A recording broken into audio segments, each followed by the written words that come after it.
right, well, good afternoon, everyone. Just a few things here at the top, and then we'll get right to your questions. I mentioned it briefly yesterday at the off-camera briefing, so I'd like to just provide a quick readout of Secretary Austin's phone call with Qatar's newly appointed Deputy Prime Minister and Minister of State for Defense Affairs, His Excellency Sheikh Saud Al Thani.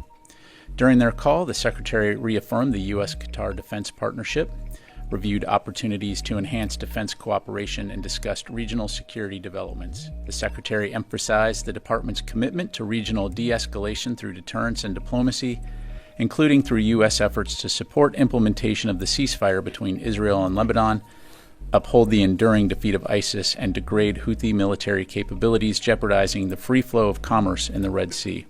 He further reinforced the urgent need to secure the release of all hostages held by Hamas and achieve a ceasefire in Gaza. A readout of the call is now available on defense.gov.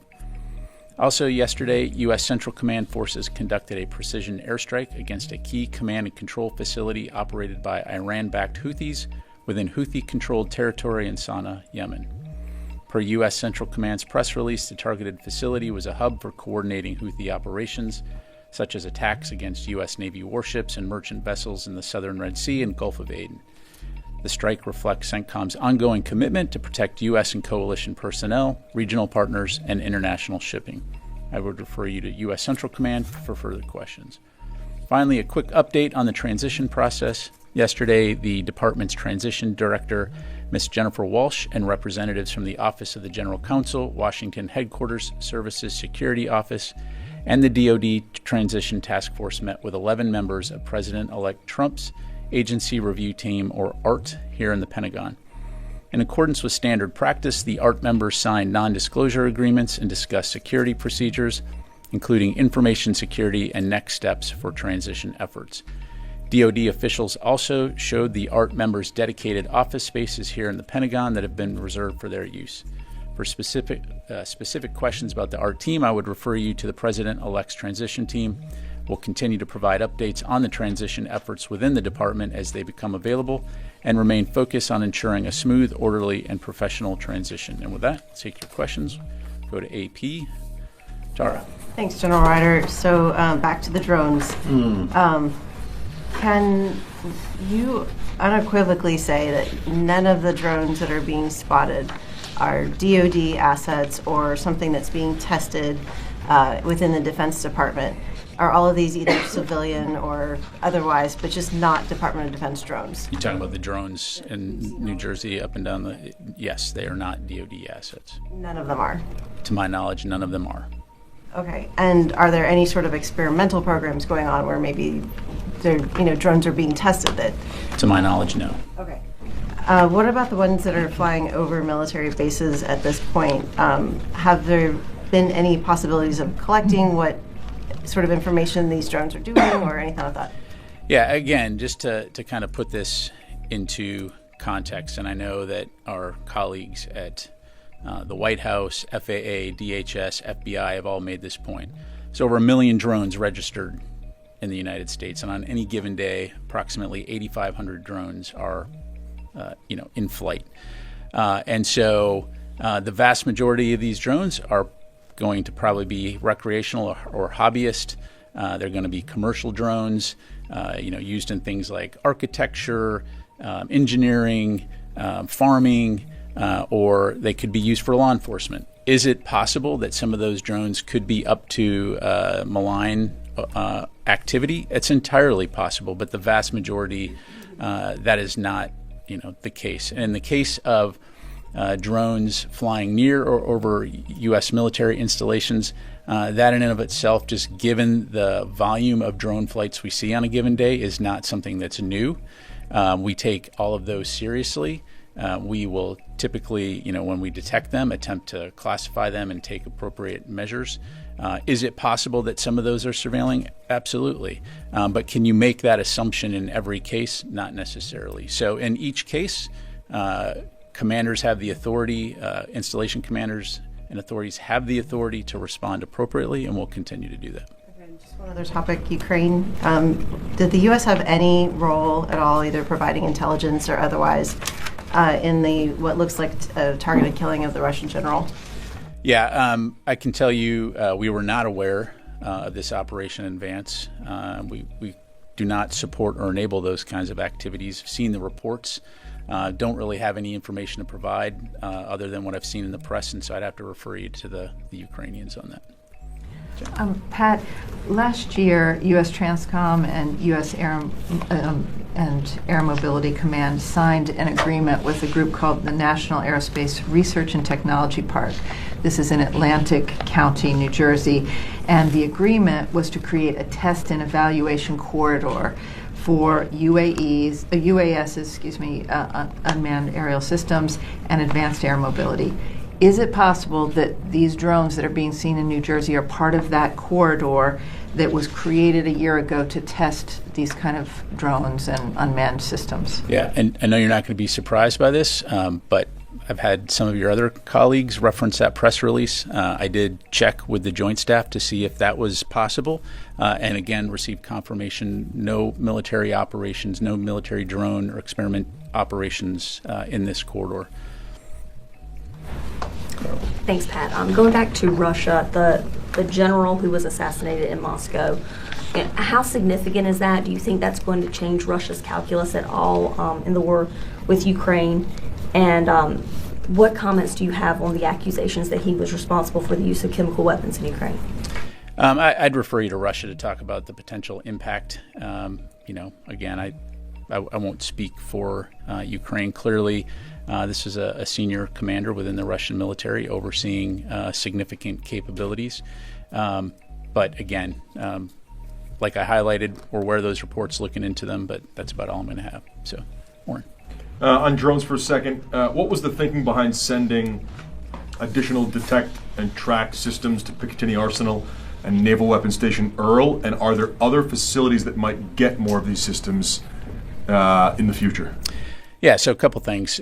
So first of all, again, a lot of focus on this right now for all the obvious reasons, some of which includes those sitting in this room here.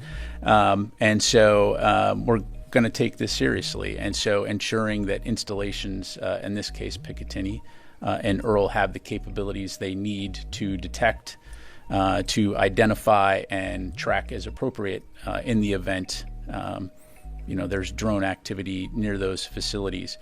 To your other question, this is exactly what the counter unmanned systems strategy that DoD put out recently talks about, is looking at what are those priority installations, what are the trends when it comes to unmanned systems or unmanned aerial systems as well, and what does the DoD need to be doing in order to address that issue, particularly when it poses a potential threat to our personnel or installations.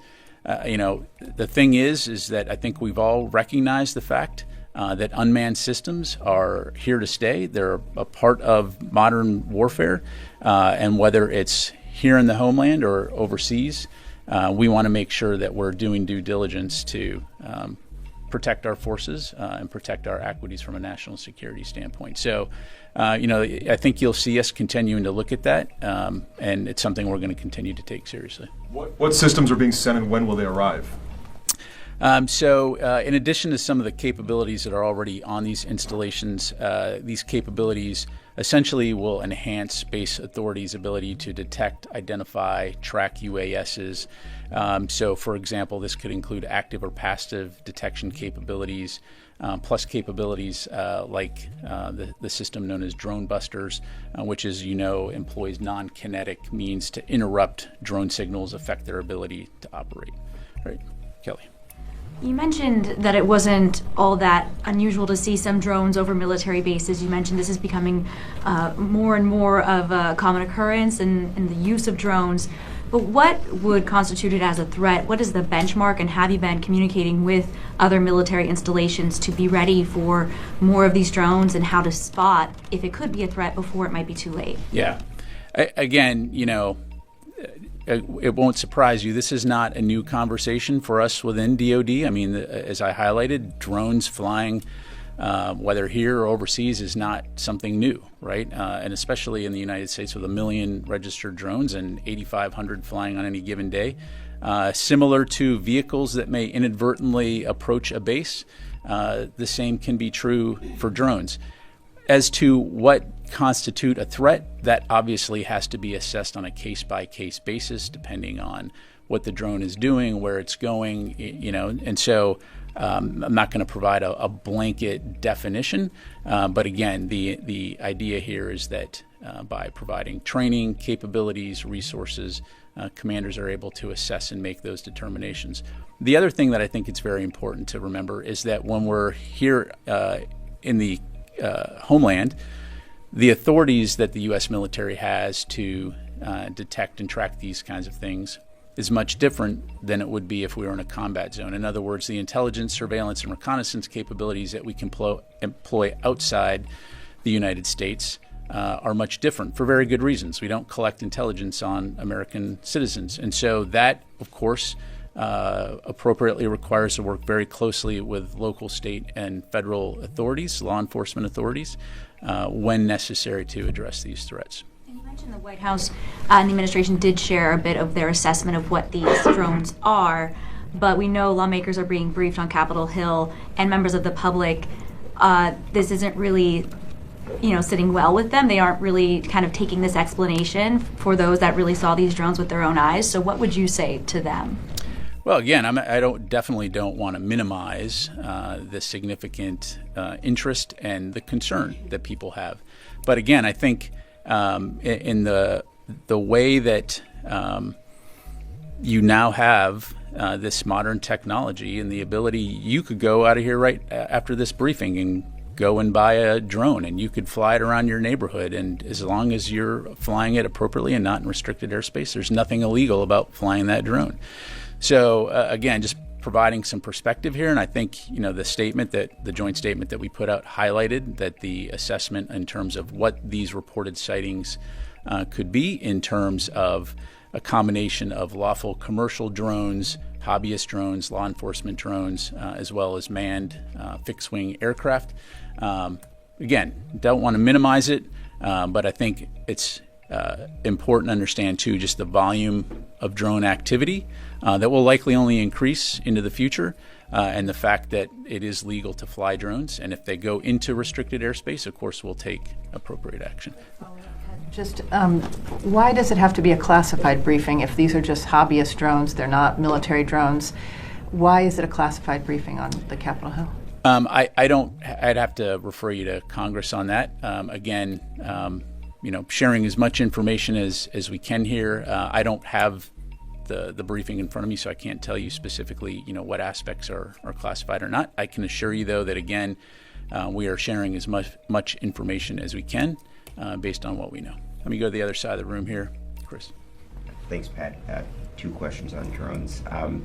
One, there's particular interest, perhaps by us, but also from the U.S. government, regarding the drones in New Jersey. Does the Pentagon have any indications that those drones in New Jersey are somehow different in size, activity, etc., than the drones that have been spotted at Wright-Patterson Air Force Base, Hill Air Force Base, and other locations in the past few days? Chris, what I would tell you is we don't see a connection at this point between any of those activities. Again, just taking a step back here, 8,500 drone flights a day, but again, don't see a connection at this stage. And then my second question, has the Pentagon determined who was responsible for the drone incursions over the bases in the UK over the past month? Yeah, to my knowledge, still being looked at. I'd have to refer you to the UK MOD and US Air Forces in Europe. Janie. Thank you, General. Two questions on South Korea and China. First question, on China's espionage using drone. China conducted indiscriminate espionage activities using drones on U.S. aircraft carriers and military facilities anchored in South Korea. What message do you want to send to China, which poses a security threat to many allies?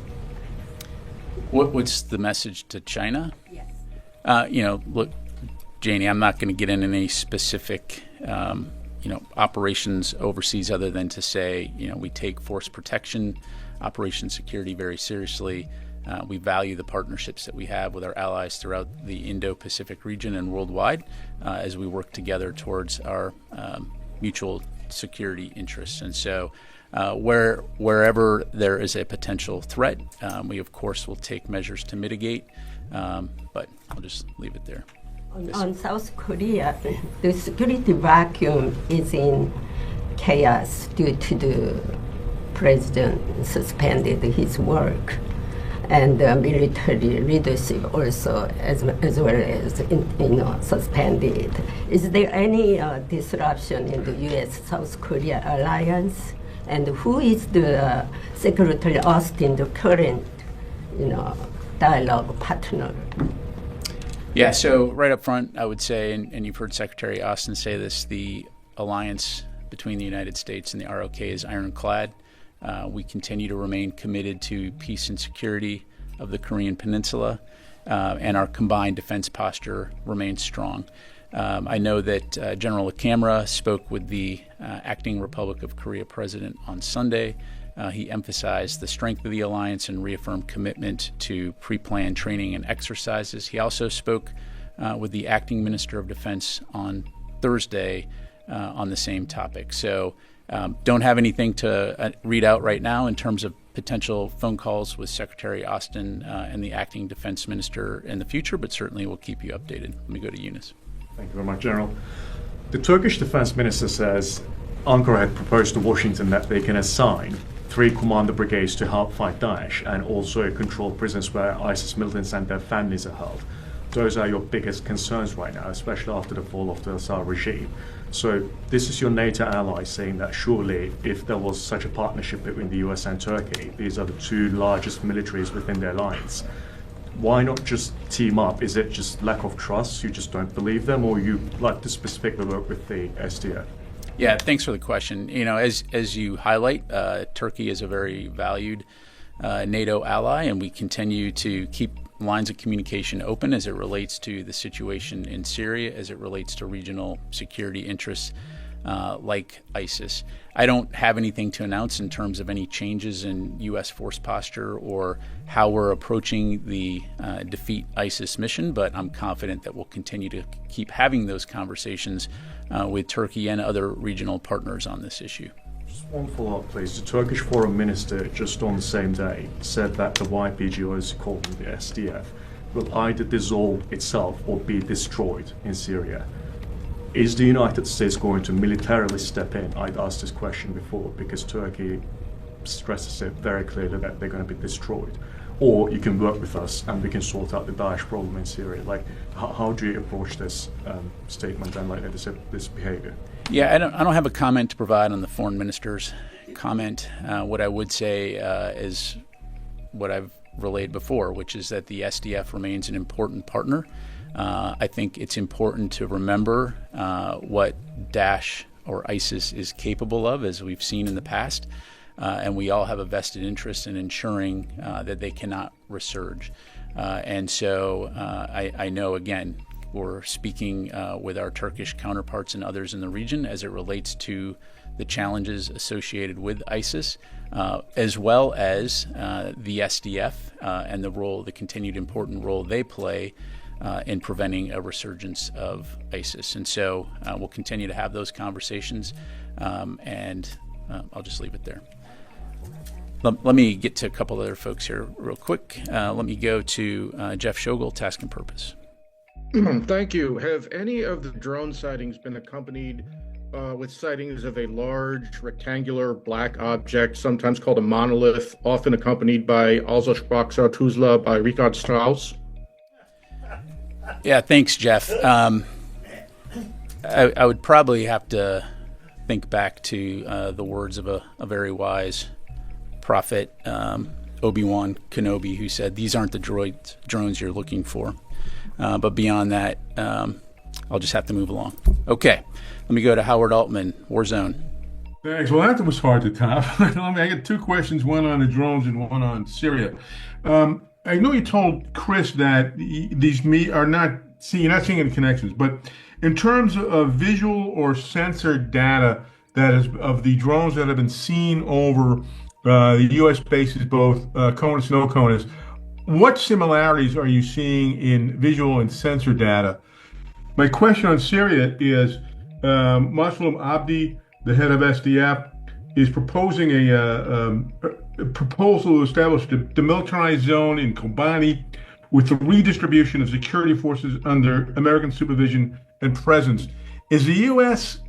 familiar with this, and does the U.S. have any ability to have additional forces or additional presence in that region? Thanks. Thanks, Howard. On your first question, I'm not going to have any information to provide in terms of sensor data, other than, again, as I highlighted earlier, we are employing a variety of both passive and active sensors in order to detect as it pertains to DoD installations. And of course, we're not the only ones in this business when it comes to U.S. civil airspace. I'd certainly refer you to DHS and FAA on that front.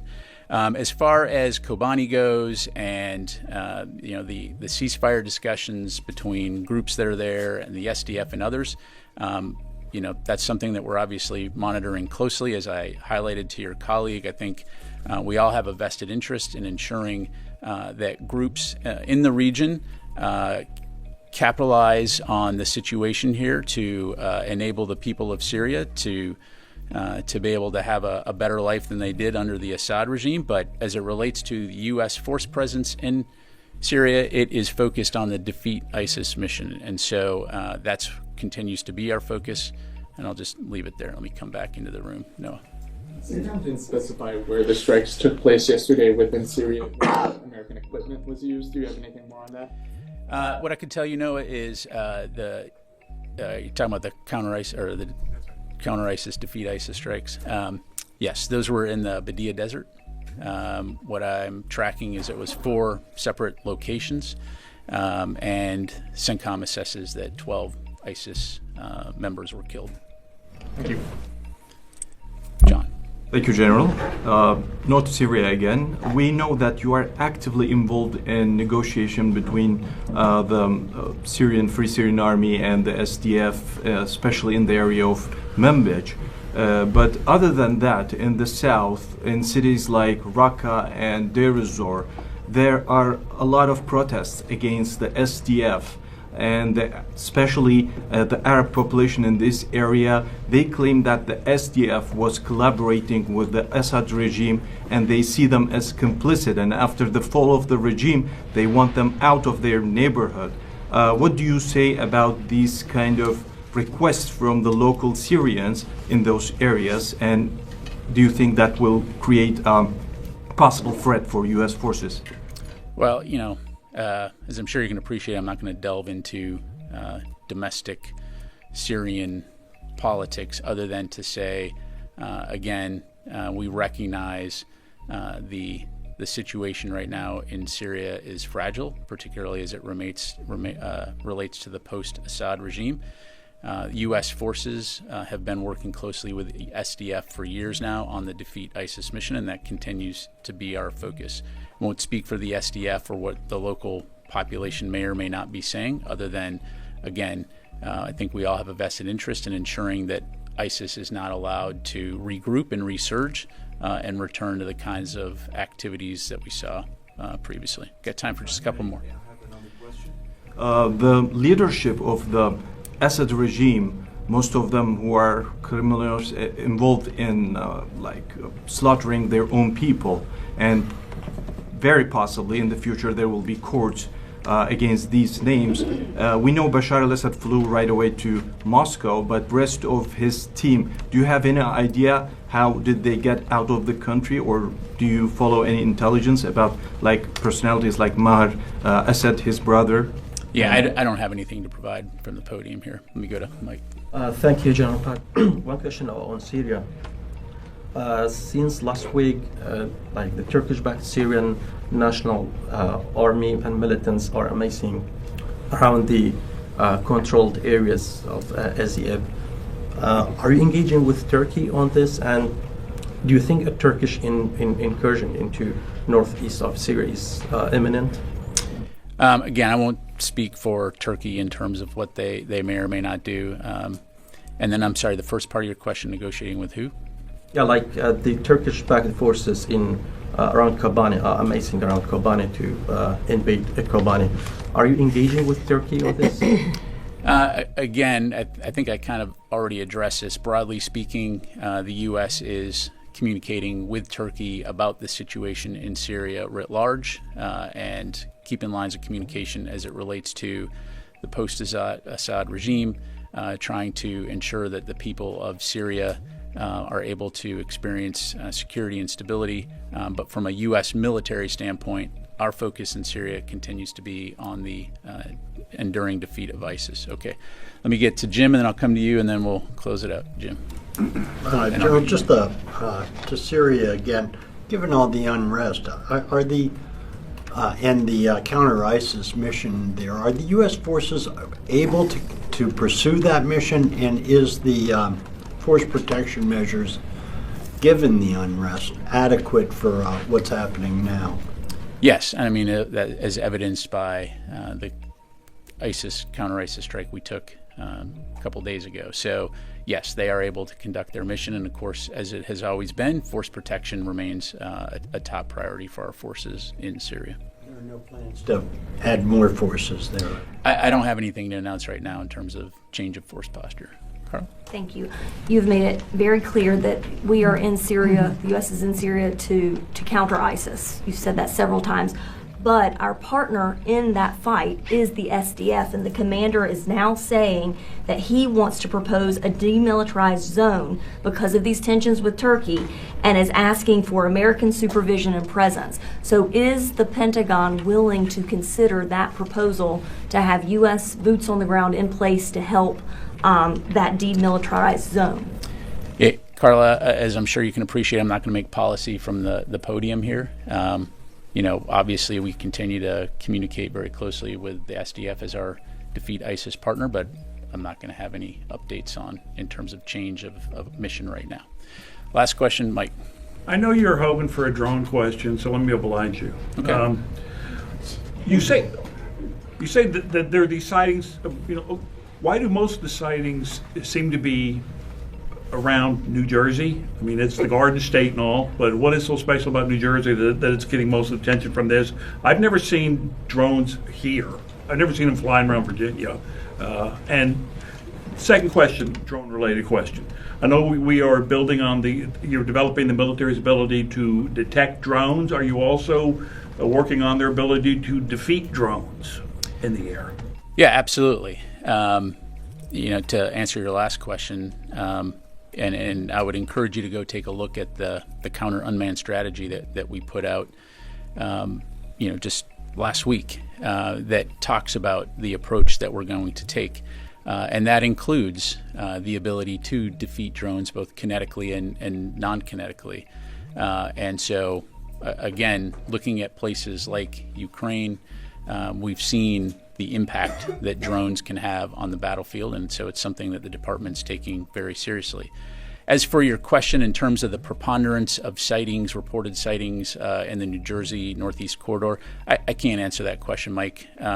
Again, personal experience, I have seen drones in D.C. I've seen drones, personal drones flying around. And as I've mentioned from this podium before, one of my close relatives is a private drone operator. And I'm sure some of that person's neighbors have often wondered, what that drone is doing. So, without taking a holistic snapshot of every single privately operated drone across the United States, some of which can be that big, some of which can be that big, it's hard to know specifically, why at this point in time. And again, as was highlighted in the joint statement, the current assessment explains what we think most of those are, to include piloted manned aircraft. The last thing I would say on it, again, completely understand the concerns, completely, will reinforce we're taking this seriously. It's sometimes when you focus on something, suddenly you notice more. And so, there's always the potential that because of the heightened awareness, now we're just more aware of this particular issue. But again, we'll continue to take this very seriously. We'll continue to take appropriate action if and when it's deemed that any of these drones near U.S. military installations pose a threat. But in the meantime, again, I think it's been very clear that we've not identified that any of these reported drone sightings were assessed as anomalous, or that it presented a national security or public safety risk over civilian airspace in New Jersey or other states in the Northeast. All right. You're ruling out, Pat, that this is part of this testing corridor between Dover Air Force Base and Joint Base McGuire. Yes. Thank you. All right. Can I ask you a follow-up? I apologize. It's based off his question. Now, you just came in the briefing room, so. Negative. I came in. You flew in on your drone? Yeah. But thank you. That's okay. Normally my pattern, but thank you. You talked about the military bases. Has there been a surge in counter detection equipment that has been sent to military bases? I'm aware that DHS has sent other equipment to the New Jersey area. Is any of that include DoD equipment, or is that strictly all DHS? As I highlighted earlier for Picatinny, we did send some additional active and passive detection capabilities, as well as some counter drone capabilities. Those are the only ones, and Earl, those are the only ones I'm tracking right now.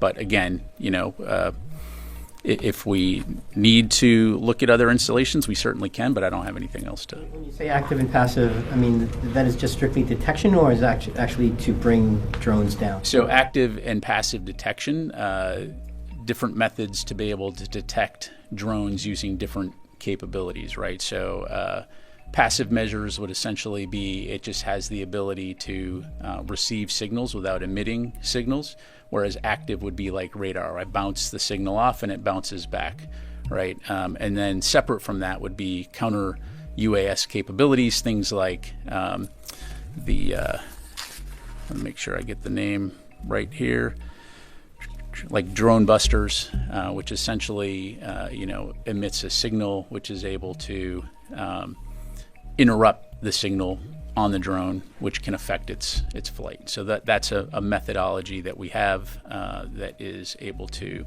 essentially bring drones down non-kinetically should we need to do that. And is any of the DHS equipment similar to this, or is that? I mean, I'd refer you to them, but short answer is yes.